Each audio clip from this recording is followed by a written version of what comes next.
নমস্কার বন্ধুরা, আপনাদের সবাইকে স্বাগত জানাই। আমি আজকে একটা ব্রেকফাস্ট রেসিপি নিয়ে চলে এসেছি, খুবই হেলদি। এর জন্য প্রথমে আমি রাত্রিবেলা 1 কাপ পরিমাণ ছোলা ভালো করে ধুয়ে ভিজিয়ে রেখেছিলাম। রাত্রিবেলা সারা রাত ভিজিয়ে রেখেছিলাম। তো সেটা না হলেও অন্তত 5-6 ঘন্টা ভিজিয়ে রাখতে হবে ছোলাটা। তারপর এটা আমি একটা গ্রাইন্ডারে নিয়েছি। নিচে 1 টুকরো আদা আর একটা কাঁচা লঙ্কা দিয়ে এটা আমি সামান্য জল দিয়ে পেস্ট করে নিচ্ছি। পেস্টটা খুব মিহি না হলেও হবে, একটু টুকরো টুকরো যদি রয়েও যায় তাহলেও অসুবিধা নেই। এরপর এতে আমি একটা পাত্রে নিয়ে চাট মশলা দিয়ে দিলাম 1-1.5 চামচ। দিয়ে দিচ্ছি পরিমাণ মতো নুন, আর একটু দিয়েছি ধনে গুঁড়ো। যদি পছন্দ করেন তাহলে একটু জিরে ভাজা গুঁড়ো দিতে পারেন। দিয়ে এটাকে ভালো করে মেখে নিচ্ছি। ব্রেকফাস্টের জন্য বা ডিনারে খাওয়ার জন্য এটা খুবই উপযুক্ত, আর এটা খুবই হেলদি। ছোট থেকে বড় সবাই খেতে পারবে। আর যারা ওয়েট লস করতে চাইছেন তাদের জন্য এটা খুব ভালো।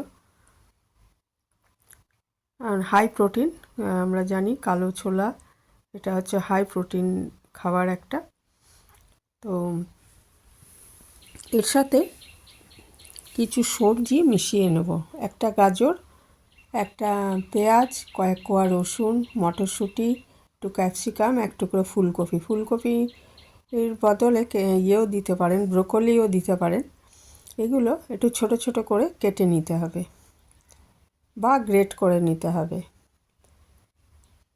এবার ওই ছোলার যে মিশ্রণটা তার মধ্যে দিয়ে দিচ্ছি একটু হলুদ গুঁড়ো, দিলাম একটু চিলি ফ্লেক্সের বদলে কাঁচা লঙ্কা কুচিও দিতে পারেন। আর ছোলা পেস্টের মধ্যে কিন্তু আমি কাঁচা লঙ্কা অলরেডি একটা দিয়েছি। দিয়ে দিচ্ছি ছোলার বেসন 2-3 চামচ, আপনার পছন্দ মতো। চামচটা বড় অনেক, আমি 2 চামচ দিয়েছি, অনেক বড় চামচ সাধারণ চামচের থেকে। আর এটা ভালো মতো মিশিয়ে দিচ্ছি। এরপরে ওই সবজিগুলো ছোট ছোট করে কেটে রেখেছি, গাজর গ্রেট করে রেখেছি, সেগুলো এর সাথে মিশিয়ে দেব।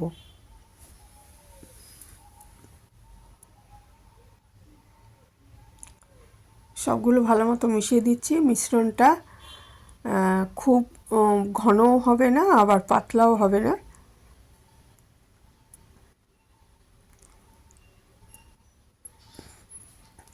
প্রয়োজন পড়লে একটু জল এর সাথে মেশাতে হবে, আমিও মিশিয়েছিলাম।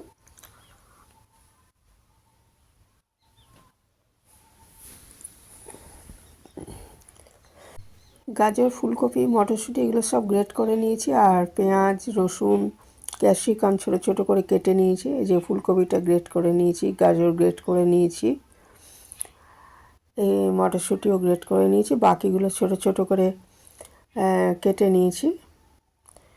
নিয়ে এগুলো দিয়ে আমি ভালো মতো মিশিয়ে দিচ্ছি। আর দেখলাম বেশি ঘন হয়ে গেছে, তাই আমি একটু জল মিশিয়েছি।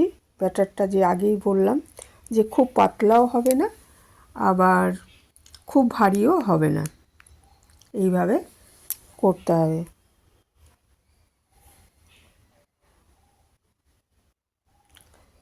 আর একটু জল লাগবে।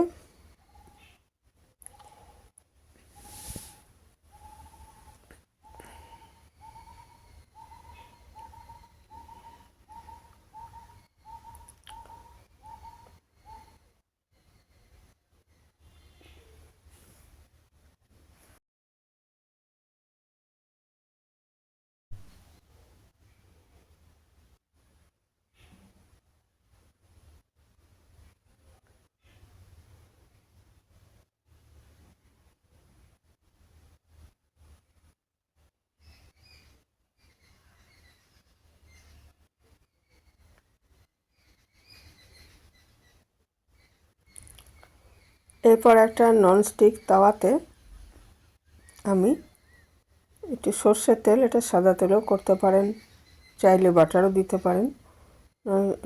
তাওয়াটা গরম হয়ে গেলে এতে একটু অল্প তেল লাগিয়ে নিচ্ছি, বেশি তেলের প্রয়োজন নেই। দিয়ে আমি হাতায় করে তুলে ওই মিশ্রণটা এর মধ্যে দিয়ে দিচ্ছি।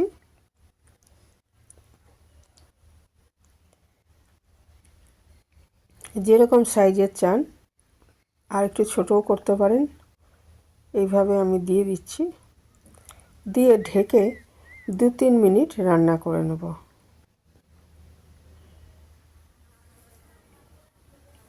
কারণ এই যে সবজিগুলো আছে সেগুলো একটু সেদ্ধ হতে হবে, সেই জন্য ঢেকে দিলে কী হবে, তাড়াতাড়ি হয়ে যাবে।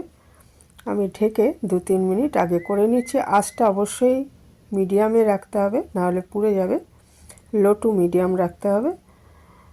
আর 2-3 মিনিট পর আবার আমি উল্টে দিলাম, দিয়ে আবার ঢেকে আবার মিনিট 2 রান্না করে নিচ্ছি। তাহলে এগুলো তৈরি হয়ে যাবে। এগুলো ব্রেকফাস্টের জন্য খুবই ভালো। ডায়াবেটিস, থাইরয়েডের সমস্যা, পিসিওএসের সমস্যা বা লিভারের সমস্যা যারা ভুগছেন, তারা ওয়েট লস করাটা বা মানে ইনসুলিন রেজিস্ট্যান্স যে রোগগুলোতে যারা ভুগছেন তাদের জন্য খুবই ভালো ব্রেকফাস্ট হিসাবে। আর এটা ছোটরাও খেতে পারবে, হাই প্রোটিন আছে। তো এগুলো পুদিনার চাটনি বা ধনেপাতার চাটনি বা রায়তার সঙ্গে খেতে খুব ভালো লাগে। এখানেই শেষ করছি। ভালো থাকবেন সবাই।